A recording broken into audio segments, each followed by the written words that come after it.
تؤذون عيونكم، تضيعون وقتكم، وتضرون بأجسادكم وتهملون واجباتكم. هذه بعض الجمل التي يرددها الأهل عند مخاطبة أولادهم الذين يقضون وقتا طويلا على الفيديو جيمز أو الألعاب الإلكترونية. أما برأي الشيخ العماني خالد العبدلي فإن من يلعب الببجي وفورتنايت وما يماثلها فهو قليل الأدب. انتشر على مواقع التواصل الاجتماعي مقطع فيديو يظهر فيه الشيخ العماني خالد العبدلي وهو يتحدث عن الذين يفضلون لعب الألعاب الإلكترونية مثل الببجي بدلا من تعلم أمور في الدين، ووصف من يلعب لعبة ببجي بقليل الأدب 100%. وأضاف العبدلي أن من يمارس هذه الألعاب ليس قليل أدب فقط، بل آثم مذنب وعاق لوالديه حسب وصفه.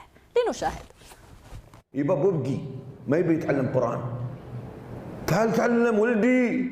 قال أنا ببجي مالي، فورتنايت مالي. أي واحد ببجي فورتنايت هذه الألعاب اكتبوها كلمة قليل أدب. هل كلهم يلعبوا ببجي وناداه والده ولا أمه مرة يعق بالهاتف ويصير حال أبوه وأمه، ولا يقول لهم لحظة شوية حرس؟ قايل لك قليل أدب، لكن ما بغيت تصدقوني. وليست قلة أدب بل آثم مذنب عاق لوالديه. أثارت تصريحات العبدلي الجدل على مواقع التواصل الاجتماعي، فانقسم الناس بين مؤيد ومعارض لاستخدامه كلمة قليل الأدب أو قليل أدب. فأسعد سعيد يقول: مع أني من محبي الشيخ خالد، ولكن هذا هو الأسلوب الذي ينفر الناس عن الدين. قال تعالى في كتابه العزيز: ولو كنت فظا غليظ القلب لانفضوا من حولك.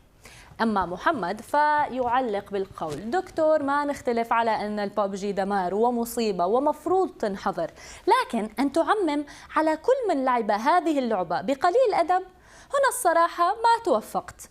في ناس تلعب أو كانت تلعب هاللعبة والحمد لله ما صار لها نفس ما قال. أما علي بن محمد فيقول: على المشككين في إطلاق الشيخ خالد العبدلي في أن من يمارس هذه اللعبة يمكن نعته بتلك الصفات، عليهم مراقبة شخص ما أدمن على هذه اللعبة من حيث سلوكه الأخلاقي والديني ومدى بره بوالديه. ثم بعدها يقول رأيه هل الشيخ وفق في إطلاق حكمه أم لم يوفق. أخيرا تغريدة من المفكر يقول: هو تحدث بفهمه وجاب أسباب منطقية على فهمه لموضوع عقوق الوالدين وترك الصلاة وغير ذلك. ليش الاحتجاج عليه؟ مشاهدينا، لعبة ببجي هي إحدى الألعاب الإلكترونية القتالية، ظهرت عام 2017 وهي متوفرة طبعا على الهواتف وأجهزة الكمبيوتر، ويشارك لاعبون من كافة أنحاء العالم في معارك فردية أو بين مجموعات عبر الإنترنت، وانتشرت طبعا في العالم العربي بين المراهقين.